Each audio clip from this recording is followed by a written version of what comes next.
la revue de presse. Avec Marion Lagardère. Bonjour Marion. Bonjour Patrick, bonjour Julie, bonjour à tous. Dans la presse ce matin, un bel échantillon des préoccupations françaises. Oui, c'est rare, mais ça arrive de temps en temps. Toutes les unes mises bout à bout nous donnent à voir la liste des sujets de débat qui agitent la France cet automne sous un angle positif. Les Échos publient par exemple un grand dossier récapitulatif sur les impôts, les réformes Macron sur les rails, titre le journal qui précise en page 2 que toutes ces transformations pourraient avoir un effet important sur la croissance. Macron aussi en une du Figaro, mais cette fois sur les travailleurs détachés. Un combat essentiel, écrit optimiste Arnaud Delagrange dans son édito, passage obligé pour convaincre qu'il y a bien une Europe qui protège. Le Parisien, lui, vous apprend que oui, la France recrute. Selon le baromètre Région Job, le nombre d'offres d'emploi a fait un bond de 42% en un an. Les employeurs ont repris confiance, dit le journal. Confiance également en une de La Croix qui revient sur la multiplication des témoignages de femmes dénonçant le harcèlement sexuel, une libération inédite de la parole. Positif donc, comme la une de Libération sur les migrants. Un nouvel espoir, titre le journal qui, un an après l'évacuation de la jungle de Calais, est allé à la rencontre des heureux élus qui ont obtenu le droit d'asile. Mais si les unes mettent en avant espoir et points positifs, en feuilletant les pages intérieures, on tombe aussi sur les sujets qui fâchent.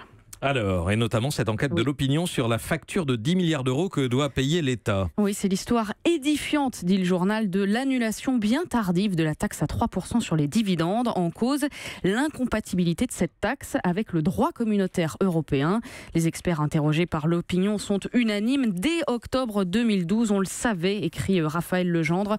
Le problème a bien été soufflé à Bercy, mais rien n'a été fait. En 2015, le ministre du Budget, Christian Eckert, reconnaît devant le Sénat qu'il sait que cette taxe est en contravention avec le droit européen, mais là non plus, il ne fait rien. Même chose en 2016, lorsque le Conseil constitutionnel avertit à son tour, autant de temps pendant lequel la facture grimpe, 2 milliards, puis 3, puis 5, jusqu'à atteindre 10 milliards aujourd'hui.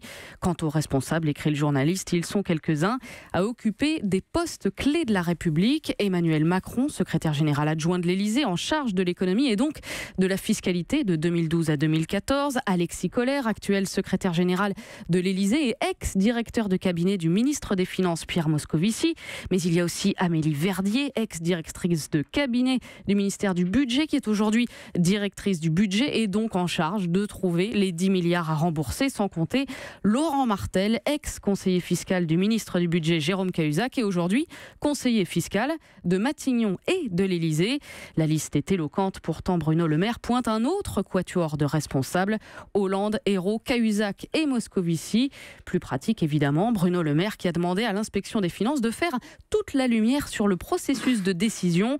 Comment en est-on arrivé là? À cause de quoi? À cause de qui? En attendant, note le journal, c'est aux contribuables que ce fiasco va coûter 10 milliards d'euros. 10 milliards, effectivement. Et puis comment ne plus se laisser déborder? C'est le titre en couverture du magazine Management. Oui, le mensuel publie 16 pages de conseils à l'adresse des cadres, décideurs et dirigeants parce que bosser comme un malade, ça n'est pas raisonnable. C'est ce qui vous a accroché. Tout à fait. Vous verrez, la une, elle est quand même pas mal. L'idée générale, c'est que trop travailler rend inefficace. Alors pour prendre les bonnes décisions et rester performant, Management vous conseille de vous concentrer sur vos tâches prioritaires, d'arrêter de faire plusieurs choses à la fois, Patrick, ou encore de recadrer les sollicitations inutiles. Travailler comme un fou, dit le magazine, c'est aussi parfois avoir oublié pourquoi on travaille. L'addiction au travail est, semble-t-il, devenue le mal du siècle. Alors pour donner de l'espoir à son lectorat, Management a interrogé PKM, Pierre Kosciusko-Morizet, l'homme qui a fondé Price Minister en l'an 2000, avant de revendre 10 ans plus tard pour 200 millions d'euros. Présenté comme un drogué du boulot repenti, il explique à l'adresse des aspirants start-upers qu'il a adoré se noyer dans le travail. Je voulais réussir, dit-il, et gagner de l'argent, mais à force, on manque de recul, on rate des choses, on se fait dévorer. Aujourd'hui, l'ex-PDG hyperactif parraine des jeunes pousses, mais ne veut surtout pas monter une nouvelle boîte. J'ai repris le contrôle de ma vie, dit-il.